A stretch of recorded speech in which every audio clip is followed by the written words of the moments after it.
What is up, Avatar fans? Simon here. Welcome to HannaTalk. I hope you're all doing absolutely fantastic. Happy Easter to everybody out there, or many people out there, happy Egg Bunny Day. And today, for Easter celebration, I am here with a very special guest. Now, she is an actress who is best known to fans as Toph Beifong from Avatar The Last Airbender, but she has also played across on series such as Legend of Korra, The Emperor's New Groove, Final Fantasy, and so much more. Please welcome Jessie Flower, aka Michaela Jill Murphy. Hello. Thank you so much for having me. It's an And abs- hello, mistletoes. it's an absolute honor to have you aboard, Michaela. How are you? I'm doing all right. This last year has been, a bit tumultuous, I think, for lots of us. And it's nice. I'm back in Los Angeles now. I just moved back at the beginning of this year, and it's, if anything, there's sunshine. So I'm grateful for that. That So it's been going well. How are you? I'm very well, thank you. It's a beautiful sunny day out here in Melbourne, Australia. And of Oh, course, good. which of course leads into my first question, which of course, obviously it's been a struggle for all of us last year. And during that time and this time with the pandemic and with the virus, how have you been keeping things up, especially on the acting side of things? Yes, that's a great question, and lots of us have had to adjust. Coming from New York, where I was used to kind of going to auditions in person for, theater and TV and film, it kind of turned into this great pause where nobody was doing anything for a second, and then everybody started going into video auditions and Zoom callbacks, that sort of thing. And so it's been a lot of trial and error with just kind of setting up at home, recording setups, as well as purchasing my first big girl microphone and turning my closet into a little studio because voiceover became completely remote. And a lot of jobs were kind of reliant on your home setup. And so if you had certain equipment, if you had certain connections, if you had certain audio interfaces, that would kind of give you an advantage. So it's definitely a choice for every actor to be like, okay, am I going to spend, $5,000 on this microphone and this setup to kind of make sure I have everything ready, or am I just going to take my chances and stick with kind of a more basic setup?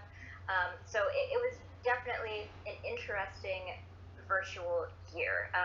But I think, yeah, the biggest thing was just kind of the industry realizing how much they actually didn't need to call people into a room, despite how much more preferred it might be. But a lot of places, a lot of casting directors, a lot of managers just stopped, renting out their office space, and they just work out of WeWork or they work from home. And I don't think that's actually going to change when the pandemic changes and kind of opens, the world opens back up. Um, because people realize they can save money and time by being like, hey, actually, you just stay home and send us what you've got on your end, and we'll just stay home as well and see what you can, give us. So it's definitely been a very interesting year for performers across the board, which, I'm sure has been the same everywhere in the world, not just America, obviously.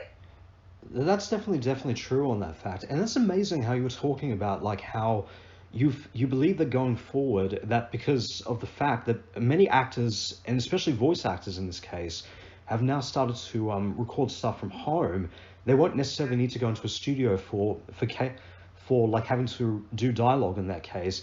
I imagine it would be a little bit different in the case of like with anime actors, for example. A lot of voice actors that work primarily in Japanese animation, where you're having to match like lip flaps in that case. Yes. So with, I guess, dubbing jobs, I'm assuming those will probably require in studio work. I'm assuming that, hey, maybe they'll get to a point where they send you, a laptop, and you just kind of sync it yourself. Because a lot of people in, voiceover especially, are so, gosh, have such huge resumes. They have so much experience. I mean, great, Delisle Griffin is one example who voices Azula in Avatar. That woman has done so much work. So I'm sure they could give her a screen and she could dub it perfectly and she doesn't need to go into a studio, honestly. So I don't know. They might just kind of get the more seasoned players in the industry to do that type of work at home. But you're correct. The dubbing work might be more of a studio based kind of gig. So I'm sure people will experiment with both year a lot, honestly. That's definitely true in that fact. And that's definitely amazing in the fact of like how all through last year, despite the fact that a lot of entertainment productions had come to a grinding halt in the case of what happened last year, but in the case of like animation and voice acting, that has been kind of the one industry that has kind of kept going throughout that, because you're not physically having to show up in a studio somewhere or be on person or in front of a camera for that kind of work in that sense. And it's amazing just how much animation has come out just from last year alone, basically.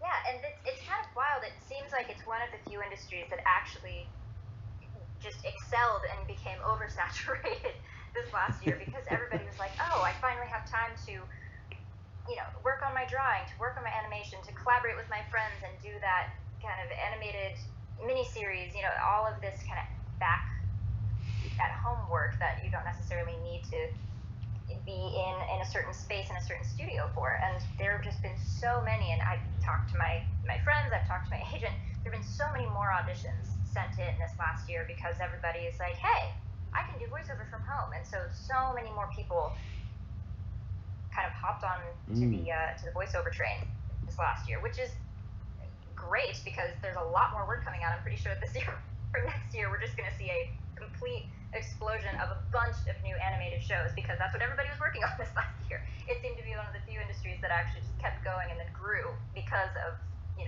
staying at home. Absolutely, and that's definitely fantastic in that regard. Now let's start with the very beginning of your career. How did you get started in acting?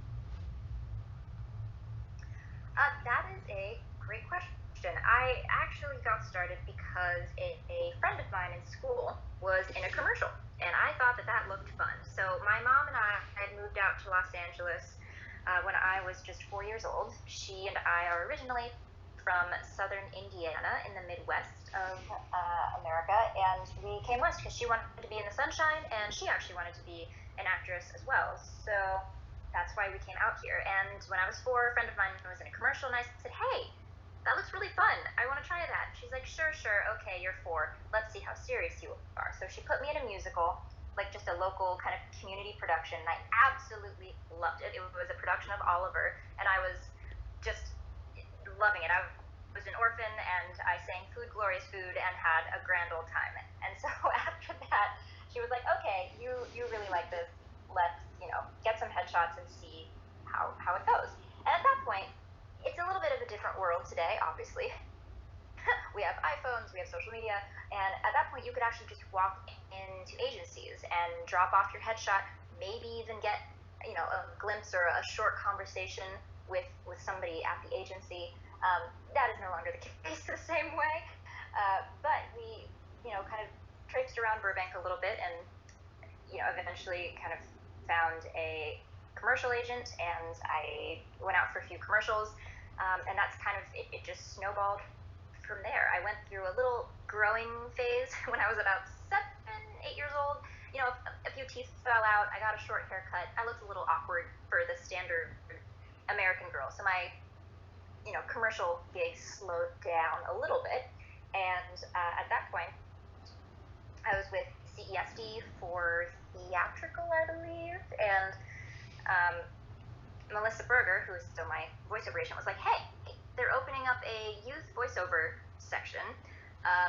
You should try it out, because I wasn't booking any commercials. So that's how I got started in voiceover, and my first gig was actually Finding Nemo, way back in the day, and I was with like 8 other kids, and we just filled in all the voices of the little fish and the little turtles and all their group, scenes on in that movie. And so that was my first voiceover experience, and it just kind of grew from there. So that was a bit longer than how I got started, but it got started very innocently, and just like this looks like it would be fun to do. So it's great, because it came very much from a place of me wanting to do it.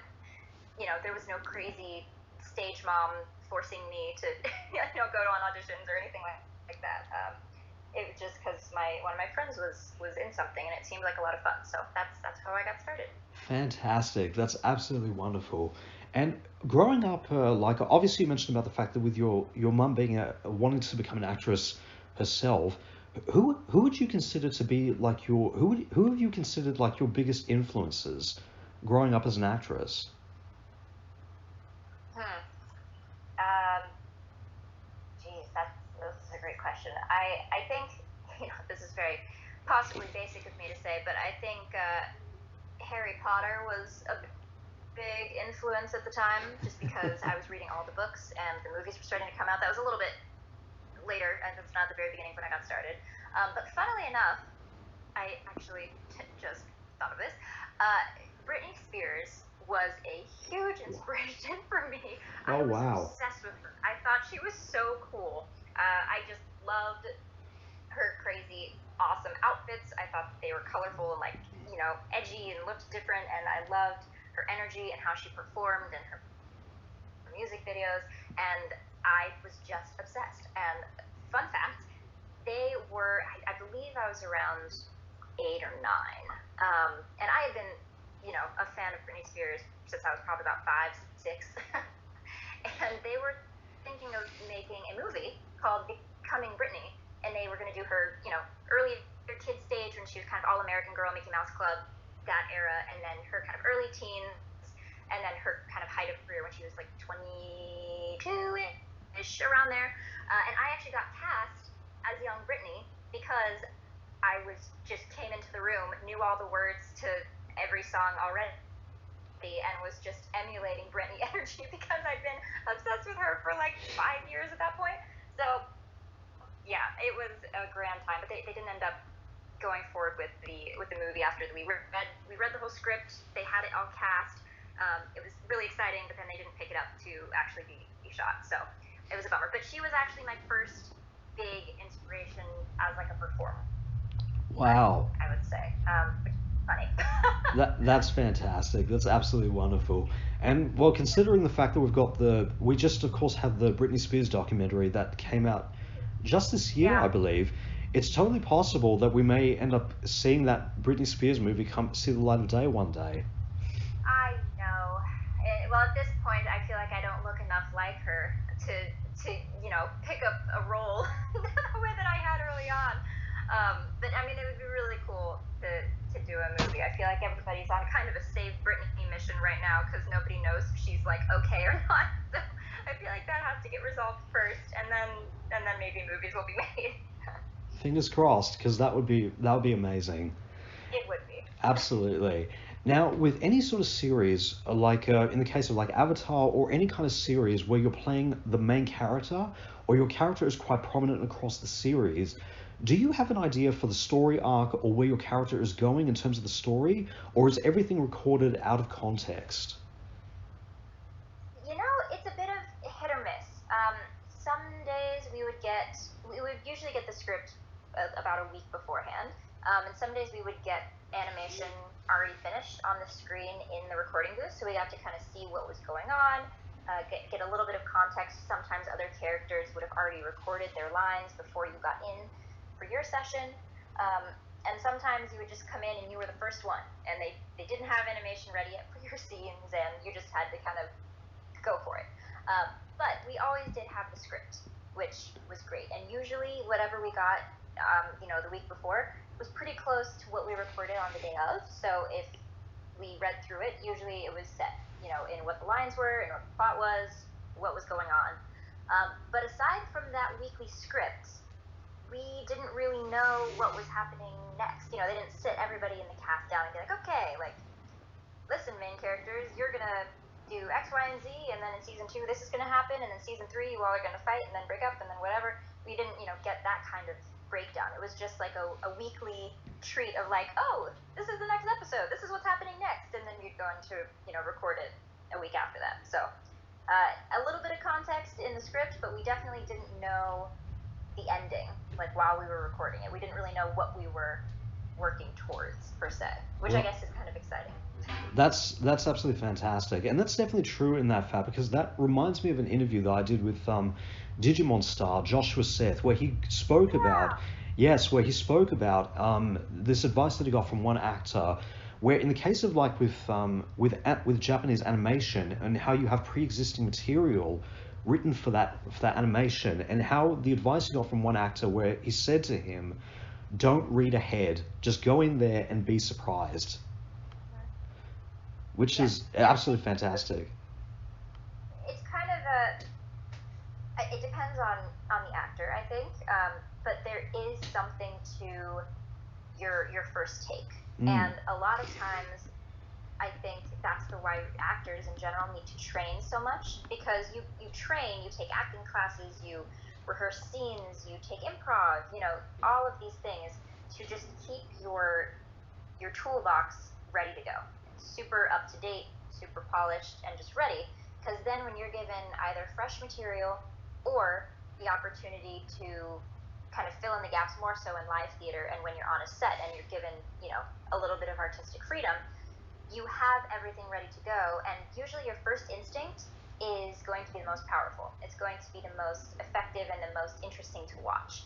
And so there is kind of a magical quality to that first take, that first absorption. So I totally get when, somebody's like, don't read ahead, don't get premeditated, don't understand where you're going, just give us your initial reaction, because it's so raw, it's natural, and it's always the most fun to listen to. And sometimes you're not completely on point, so then you're like, oh, okay, that was great, but actually we're doing something a little more like this, and then you can take a note and then go in that direction.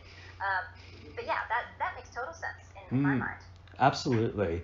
That also reminds me of an interview that I did with Ghost in the Shell star Richard Epcar when he was doing the voice of the Joker for the Injustice games, and how he spoke about that he had not listened to Mark Hamill's version of the Joker, and he says he doesn't want to, because he doesn't want to inadvertently copy Mark Hamill's performance.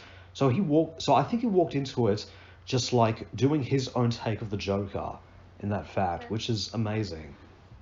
Well, and I've personally been a bit torn recently, especially this last year, with kind of the growth of social media and being so connected to basically anybody and everybody, because as an artist, it can simultaneously inspire you and also drain you, because you feel like everything has already been done, or every version has already been executed, and so it's hard to feel creative when you see so many different versions of a song, or different types of artwork, or people even, if for Avatar specifically, people kind of reenacting scenes from the show, and you just feel like, oh man, everybody already has a way to do it. What could I possibly bring to the table that's different, that's more interesting than what already exists? And so it's a very weird place, I think, to be as an artist online in kind of this digital content creative world with YouTube and TikTok and Instagram. Just because, I get that. And part of me doesn't want to watch any more TV or watch any more movies, because I'm like, no, I want everything to be, completely from me and just what I've watched up to this point. But I don't want to have all these other reference points and then just start copying people, which I think is a fear for a lot of performers. If you watch enough of Margot Robbie, then am I just going to go into an audition and be Margot Robbie, or am I going to be Michaela? I don't know. It's kind of a tricky thing, and I think a lot of people are surprised when they hear actors like that say, oh no, I haven't listened to the original, and I never will, or I never will watch it. But I think you have to do that sometimes as an artist if you don't saturate your own version, which is really hard. Very, very hard. Absolutely. That definitely reminds me of an interview that Todd Phillips did a couple of years back when he was working on the Joker movie with Joaquin Phoenix, in where people were asking him, did he wrestle with the legacy aspect of a character as iconic as the Joker? And he said, no. Jack Nicholson started with that. I love that. Jared Leto proceeded that even after Heath Ledger, and I love both their versions. He said, I look to comic books as like the American Shakespeare, and that there's more than one version of Romeo and Juliet, there's more than one version of Hamlet, there's always going to be more than one version of the Joker. You just have to look at it as like it's one interpretation. And he just looked at the Joker movie as like it was his own thesis on the Joker, basically, which is amazing. So I definitely understand where you're coming from in that sense. So I think it's just really a matter of looking at it as just like it's one interpretation of that particular franchise or that particular existing property, Well, and like you said, I think reading, we forget about reading so often, but that was, yeah, the kind of origin of a lot of these characters. And like you said, there are so many different versions on paper, and I think reading something allows for so many different interpretations, even if there are 7 different versions of the same story. There can be an infinite number of worlds that you create when you read, and reading is different than having kind of a visual aid along with the dialogue, along with those words. And I think a lot of us, I mean, me specifically, I don't know about the rest of the world, but my reading has definitely slowed since the start of social media. There's just not as much time. Like, if you have an hour and you spend 20 minutes of it on Instagram, you're only going to have 40 minutes left of that hour of free time. So, yeah, I think that I've definitely been turning more to reading again this last year, because I was like, ooh, that's where kind of your original spark comes from, when you read either a script, when you read something in the newspaper, when you read, a comic book, like you mentioned. That's kind of the origin of, I guess, original thought or like interpretation of a character. I think it's easy to forget, especially these days. That's definitely true, but that's absolutely fantastic as well. And I think that's definitely true. And going back to that sort of idea you were just talking about original thought, in that seeing those interpretations can inspire versions for yourself, especially as like an artist in this day and age, of course. And I think that's really important to have, which I think is fantastic. Now, looking across at some of your most prominent roles, now you're best known as Toph Beifong from Avatar The Last Airbender. What was it like playing that character and stepping into the world of Avatar for the first time? Ooh, well, I was actually 11 years old, I believe, when I voiced Aang in season 1, and she was in the episode The Fortune Teller, and she had a crush on Aang, called Katara a floozy. Great times. And that was my actually first introduction to Avatar. And when I got called back in to audition for Toph, I didn't realize that it was the same series at that point, because I didn't have cable at home, and so I did not watch the episode that I was in. I didn't know it was the same show. So I went in kind of, like I mentioned earlier, very open and with a very fresh, first take perspective, because I did not realize it was tied to the same show as what I voiced for May. And yeah, it was great, because the audition I actually got while I was visiting my grandparents in Indiana, and we had to drive 45 minutes away to a music store that had a little recording studio in the back, because we did not have iPhones the same way, we didn't have microphones the same way, so we had to go find a studio to record and send this audition. And my grandmother, as I was walking into the booth, was like, oh, well, who reads, the other part? And I was like, oh, you skip over that. You only read the lines of your character, and then, they just want to hear your side. And she's like, well, why don't I read for the Boulder? Because it was the script from the blind band at the first episode that you see Top in. And I was like, okay, I guess that's fine, whatever, I don't know. So she came into the recording booth, and she read the Boulder's lines, and I read Top's lines, and so that's what we sent as my audition. And so my, I guess, entertaining perspective of having my grandmother read with me probably was very different than the other submissions we received. And I don't know, it was just very comfortable. I was able to send, something funny like that, or enter into the space any day I was recording, and it just felt very warm, very easy to talk to anybody on the crew or staff at all. Just even talking to Mike and Brian is very comfortable, and I think that's partially the voiceover industry as a whole. It's a bit more laid back than on camera and live theater, but also just the community of Avatar. It was very much, I think, steered by kind of Mike and Brian's general aura, which is that of articulation and just golden storytelling. And that is their intention kind of across the board. So they're very clear with who their characters are and kind of what their strengths and weaknesses and hopes are, and what they want to say, what their storyline is. And I think that's why Avatar, I'm going off on a tangent, I apologize. But that's why it's great, because they came in with this idea of this 3-season, story arc, and they stuck to it. And they were very, not mean about it, but when people were clamoring for a season 4, they were like, no, this was the story we wanted to tell, and so we told it. And so entering the world was very easy for me as an actress, because it was so clear the character I was supposed to inhabit and her place in this little gangly crew of kids, and her strengths and maybe her, not so strong parts, her stubbornness and her mentality that she can do everything by herself when in fact she really can't, and she does actually need help. So I would say that it was just very easy. It was very detailed and laid out. So it honestly, to me, just felt like I had to show up and then just kind of step into the script, and everything else fell into place, which I don't know if it feels that way for everybody else. It definitely didn't always feel that way for every project for me. But for Avatar, it was very easy, I think, because they were great at planning ahead, and they had everything set so that the performers just had to show up and bring their own personality, and everything would fall into place. So Fantastic. it was truly, truly a pleasure. That's absolutely fantastic. Now, looking across, speaking about, of course, a little bit more with Avatar, you also came back through the Legend of Korra series, playing Suyin Beifong in the flashbacks, along with Grey Delisle, playing her sister in the flashbacks at that time. What was it like Yes. coming? What was it like coming back through the Legend of Korra series?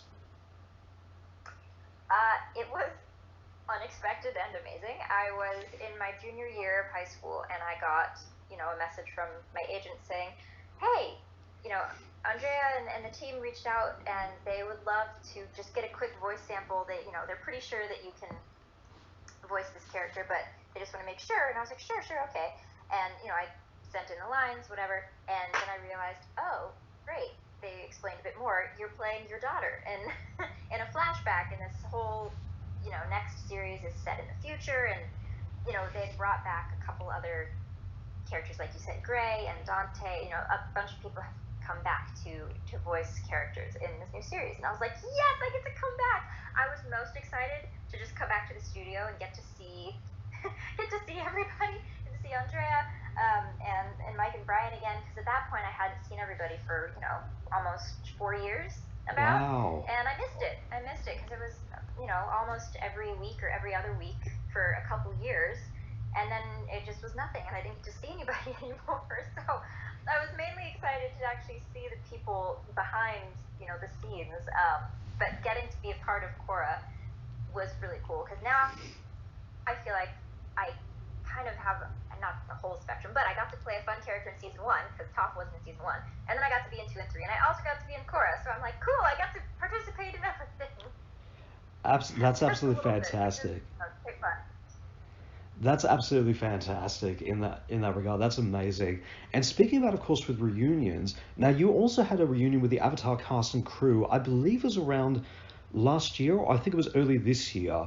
What was it like to reunite with your fellow cast members? Yeah, we had a true cast reunion where we kind of had almost everybody in one sense.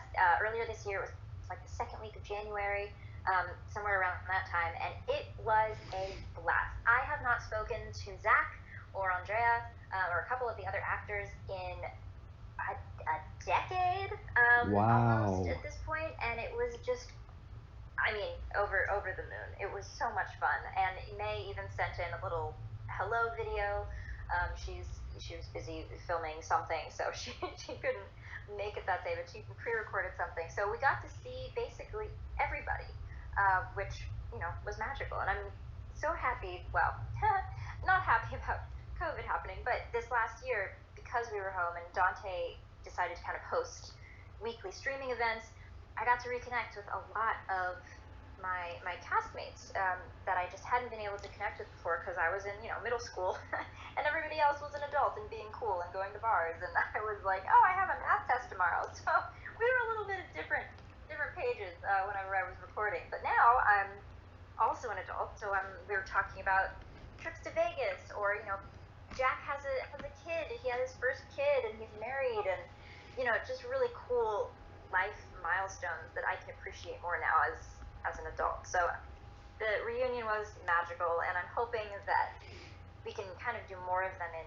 the future. You know, I know people are busy, but it was super, super fun. So it was cool that we got to do that, and everybody was That's available. absolutely fantastic. And fingers crossed that we'll get an Avatar The Last Airbender Comic-Con panel happening in Australia at some point in the future. That would be amazing. Have you talked to any other cast Um, members from Avora? not that I can think of. No, it would be awesome if that was the case, though. That would be amazing, actually. But I would love to see like the Avatar cast and crew just have a Comic-Con panel at a comic convention here in Australia one day. Because now the Comic-Cons are starting to Yeah. eventually come back. It won't be long now, so that would be amazing. That would be absolutely amazing. I know. I'm looking at a couple later this year. The one in Texas and one in Oklahoma. They were supposed to happen last year, and they just kind of got pushed. And we're tentatively hoping, you know, that they're gonna actually happen in person this year. So we'll see. And yeah, once everything is back up and running again, I'm pretty sure we'd all love to come to Australia. Fingers crossed, because that would be so awesome. That would be absolutely amazing. And now, speaking about, of course, with more talking about with Avatar, now we have the announcement a few years back of the new live action series that Mike and Brian were developing for Netflix before stepping down from the project. What was your reaction to the live action series being announced, and what's been your opinion on anime or animated series being adapted for live action? Um, you know, it's tricky to say. I didn't know too much, as much as people wish that I did, about the process of, you know, creating the live action interpretation, and Mike and Brian's involvement. And, you know, a lot of people asked me about auditions, and they were like, oh, do you know, like, when the open call would be for Sokka, or, you know, something like that. And I was like, I don't, I really don't.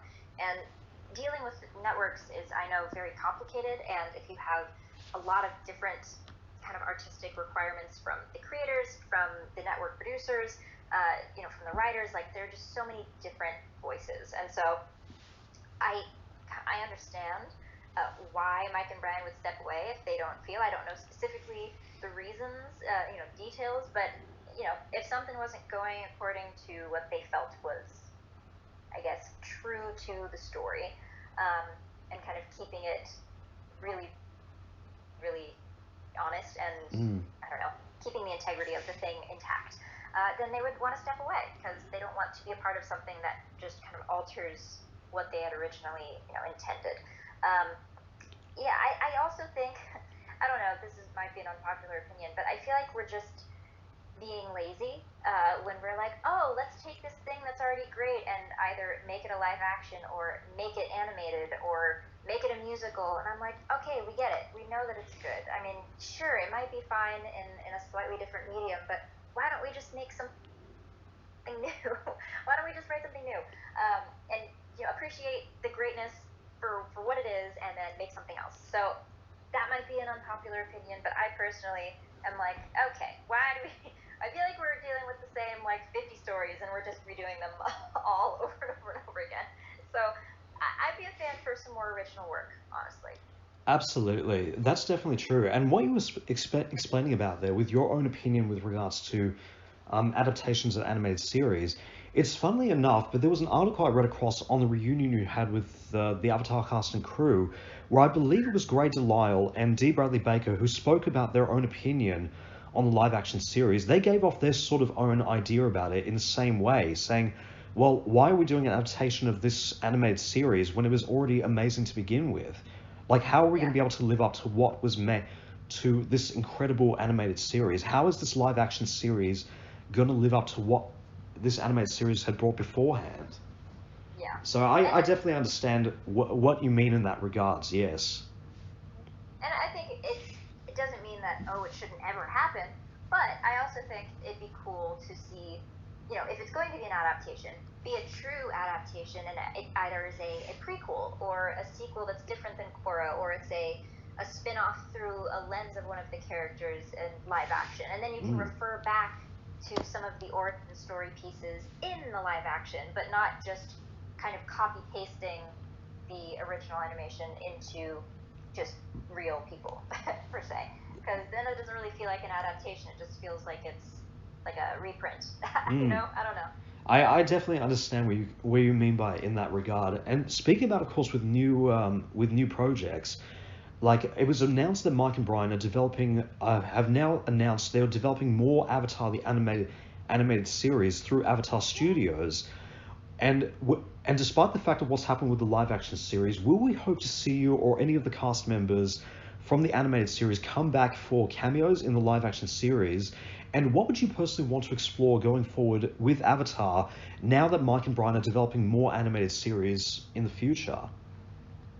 Well, first of all, I think I am very much not alone whenever I say I'm just thrilled that they get their own play space. They get, a studio that's entirely based off of their own agenda, to create, the amazing work that we already know and love, and create more of, work in that vein. And so it's very exciting to see what they do, and to support from the sidelines. As far as me being involved, if they continue in kind of the Avatar verse, a lot of these characters, these worlds, the kingdoms are based in, Chinese, I guess, history, and pull from a lot of Asian culture. And I am not Asian at all. I'm very Irish and very white. And so I wouldn't really expect to, I guess, be called back at this point. The industry was very different. I mean, it's been very different for a very long time. But in 2006, 2007, specifically, we did not have the reach that we do at this point. And when they were casting the show originally, they really wanted, Asian actors. I mean, Dante is Filipino with Jenny Kwan. They really wanted to have like an Asian rich cast, and they kind of filled in what they could. And then at a certain point, they were like, okay, like we've looked through our options. We need to fill these other characters. We haven't found what we're looking for yet. And so I'm very grateful that they thought that I was, the right match for Toph. But at this point, I think we have so many other options. There are so many people online. There are so many people in voice acting that weren't before, that I don't think I would be included in anything new. And that's, as it should be. I'm not, technically a part of that community.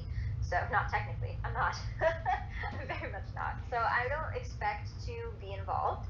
I will cheer my face off from the sidelines and share everything, and love everything that they produce. But I don't think that I'll probably be back for anything unless they start to include, some Western civilization, moments, which they very well might. In that case, I would love to come back. I think that would be great. But as of right now, I'm just not expecting anything because, if it continues to be an Avatar world, probably going to be, based in kind of Asian culture, Asian ethnicities and lifestyle, all that jazz. So probably not going to see much from me unless something changes. Well, considering the fact that Mike and Brian have announced more animated projects for the Avatar verse, as you call it, anything is possible. Fingers crossed, because that would be absolutely fantastic. That would be amazing. Now, you've also stepped into other franchises, specifically the world of Disney, through the Emperor's New Groove franchise. What was it like stepping into the world of Disney? I am a big Disney geek. I love Nickelodeon as well. I mean, they're fantastic. But I've always loved going to Disneyland. I've been a big, Winnie the Pooh fan, Kim Possible, Hannah Montana fan for a while. And so being able to make just, I don't know, fun, a lot of fun in the studio with Disney was incredible. I actually was able to work on Kronk's New Groove, the sequel to The Emperor's New Groove, and then The Emperor's New School, because the original voice actress for Chaka got older, and so her voice dropped a little bit, and she wasn't able to be quite as squeaky anymore. So I, funnily enough, been practicing this voice because I thought she was so funny. I was like, oh yeah? Well, that's as impressive as mine is too, see? Like, all the time. In the living room, like, I would just say that line for fun because I thought it was so cute. And then it got to a point where just weird serendipity timing audition came down the pike where they needed a replacement voice because the original actress just couldn't quite, get up to those high notes, I suppose. And I was like already prepped. I was like, oh, I've been doing this voice like casually for like a year at this point, so I know exactly how to do this voice. And so it was great because I felt like, weirdly enough, that came along just for me at that time. And I submitted submitted my recording, and got a callback, got booked, and yeah, it was just such a joy, and also really cool to be in something with Patrick Warburton because he's amazing. So yeah, that's really one of definitely my favorite things that I've worked on in my career so far. Fantastic. That's absolutely wonderful. And will we hope to see you in like future Disney projects down the line somewhere? That would be great.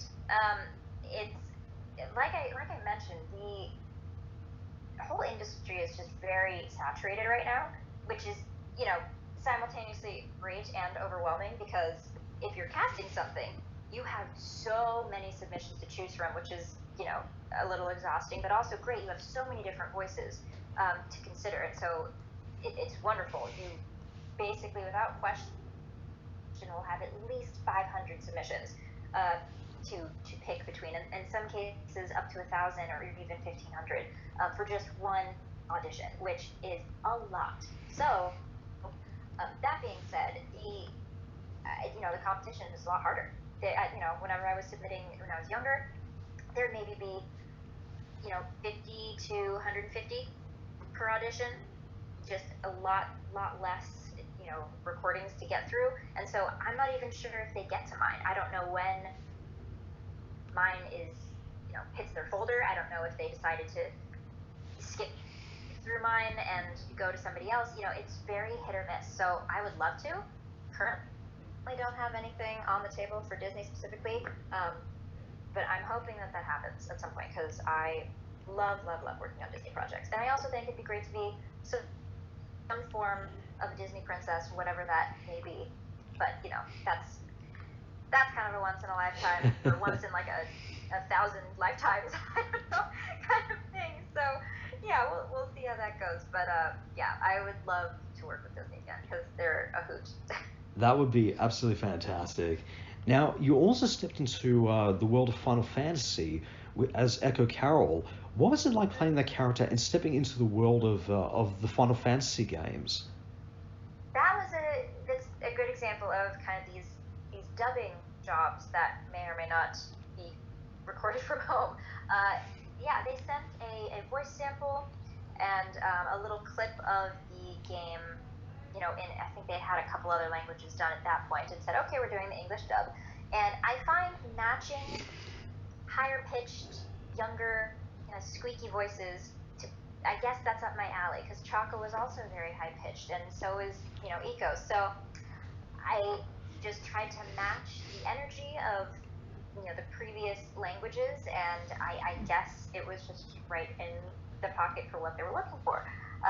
Great fun, really cute character. I think it would be really fun to cosplay her, and I actually have found, oh gosh, it's a very fun party trick that my boyfriend likes to pull up because he has a couple friends who love the game or who are really familiar with it, and so he is like, hey, remember the little bridge troll? That's my girlfriend.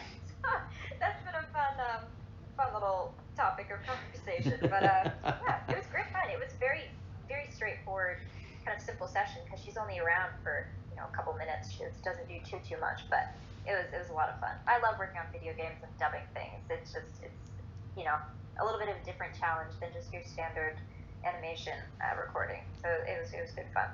Fantastic. That's absolutely wonderful.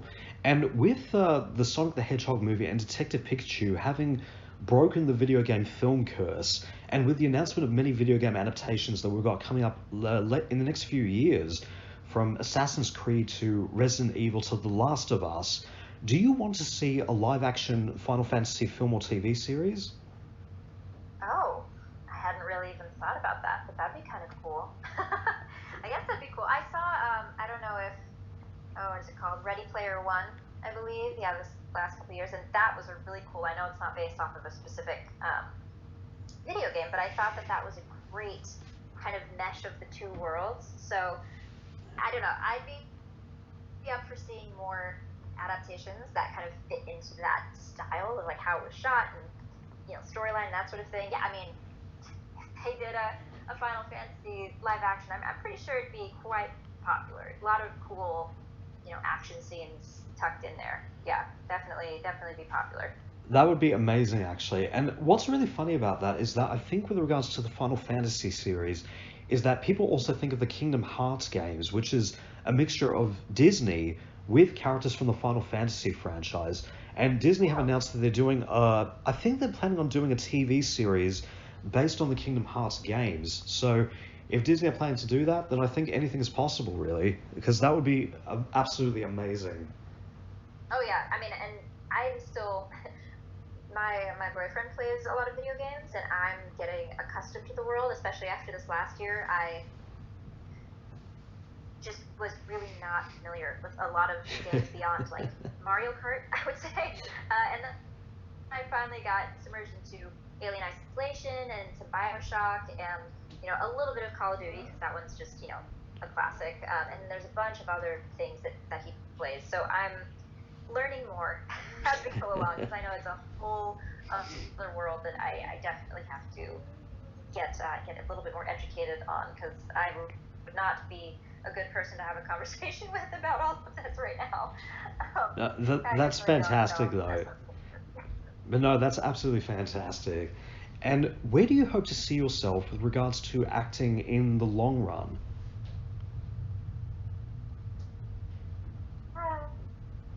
We ask ourselves every day. Where do I see myself in the long run? I would love to, be a show, and would love to kind of get work after that. I think it'd be really fun to be in a TV show right now, and then go into film a bit more, and eventually develop and kind of grow my own personal production company, and then start producing works of my own. I mean, I went to college originally for pre-med, but lots of things changed. I ended up graduating with a concentration in screenwriting and playwriting, and I love screenwriting. It's so much fun, and I think a lot of ideas in my head either translate into music videos or films. And so I would love to kind of expand on that, and I don't know when exactly that would happen. I don't know if it would be in the next 5 years or if it would be the next 10 or 15. I'm not sure, but I definitely want to, produce or at least sell my own script at some point. So I guess that's a little bit of the long term. Hopefully, we'll see. That's fantastic. That's absolutely wonderful. Excuse me. And now moving across into several other questions we got here is, what is one character or series that you've ever wanted to play or ever wished that you played? Oh. Ooh. I wanted to play, wish I played. Oh man. I mean, there are just wow. My brain is exploding right now. I think.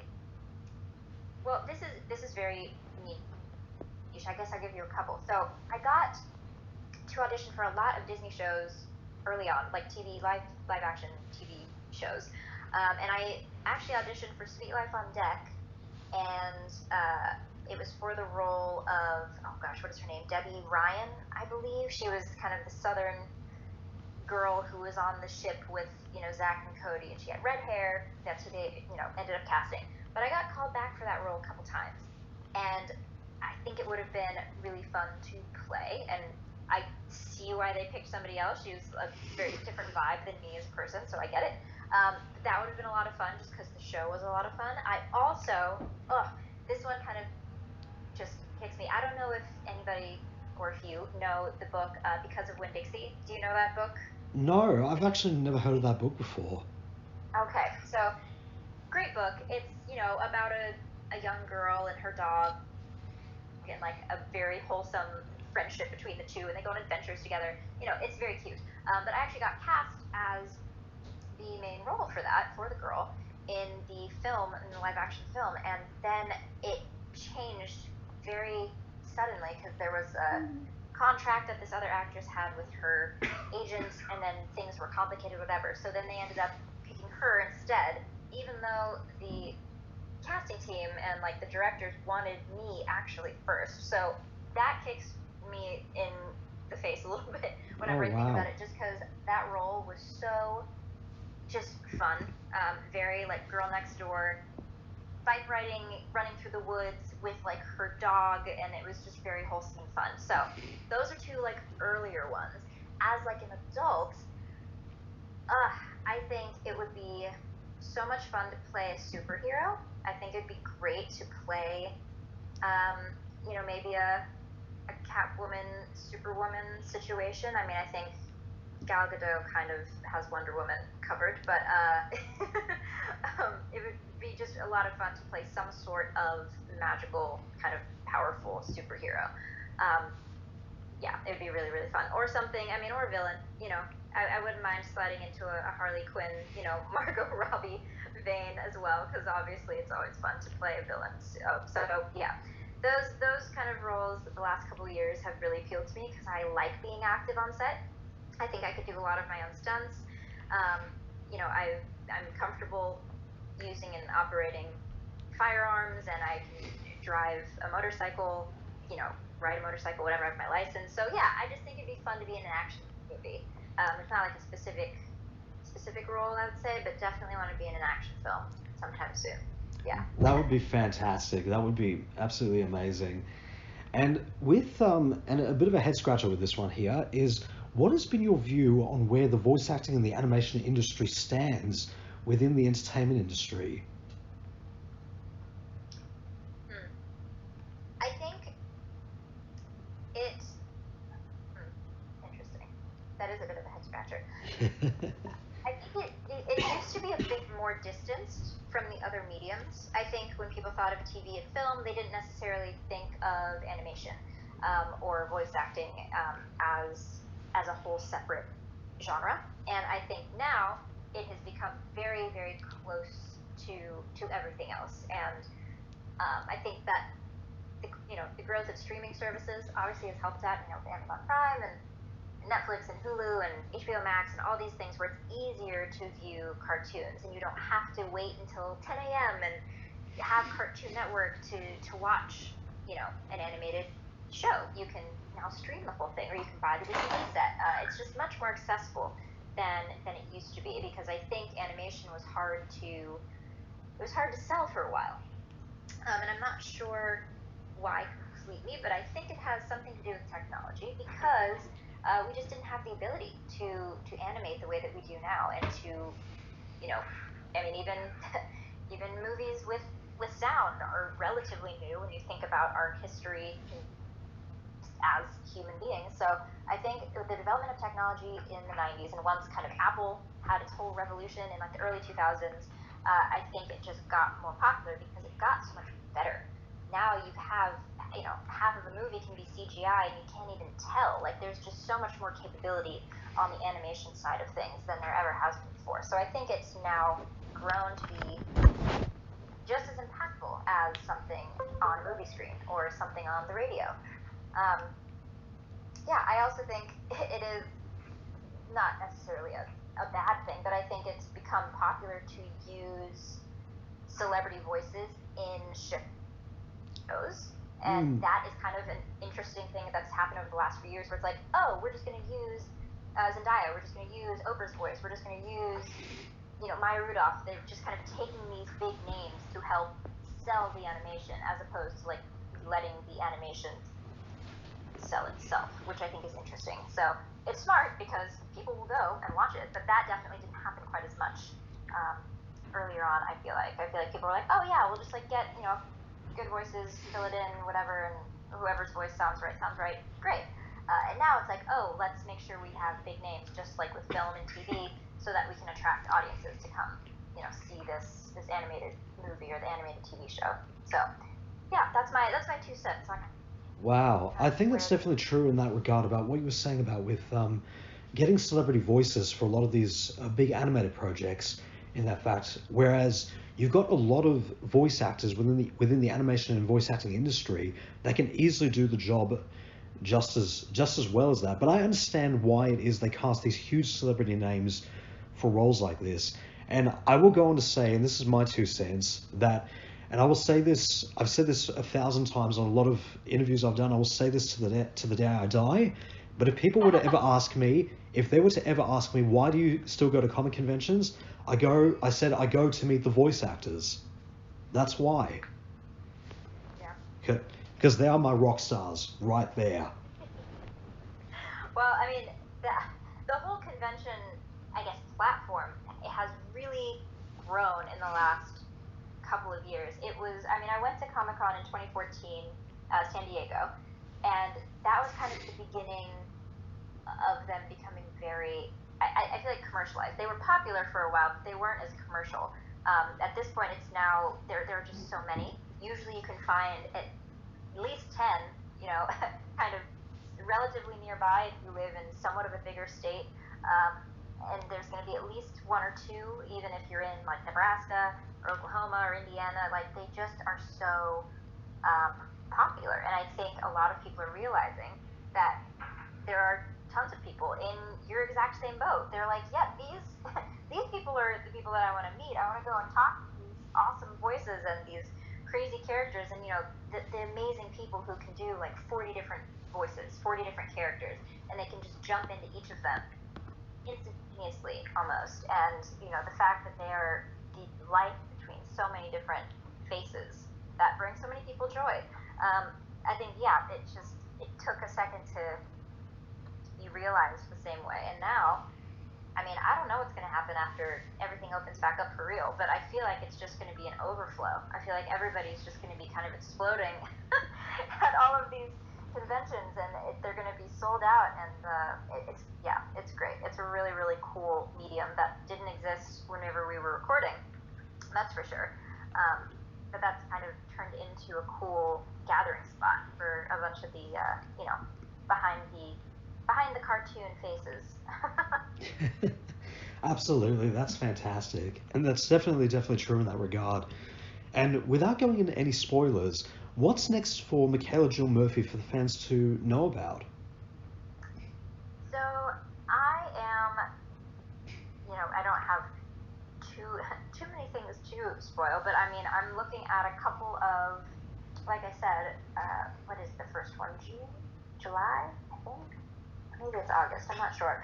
But there are a couple conventions that, me, Olivia Hack, Jack DeSena, maybe Gray, are thinking about doing some kind of in-person, reunions at some point in the near future.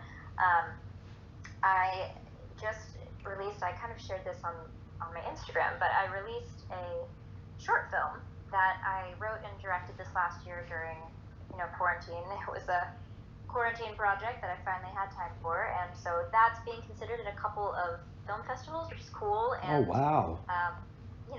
just like a nice, like, yeah, keep doing that. And so I'm working on writing as well during my my time still at home, and I'm just kind of auditioning like a mad person, like a true crazy person. I believe this last week, oh goodness, there were 1, 2, 3, 4, 5, 6. I believe I submitted about 7 voiceover auditions for a bunch of this is where I have to be secretive, but for some really cool new animated series, and a couple ones that are already up, and just new characters coming in, and it's really, really cool. And I have no idea what will happen, if anything will happen, but I think it's great that I get to even have the opportunity to submit for them, to take my 2 cents and throw it in the basket and see what they think, even if I don't get to hear back. But that's kind of my life on rotation. And I just got a new puppy, so I'm taking care of the puppy. Fantastic. That's absolutely wonderful. And final question, what do you think Toph would say if she was in Australia? Oh, she was in Australia.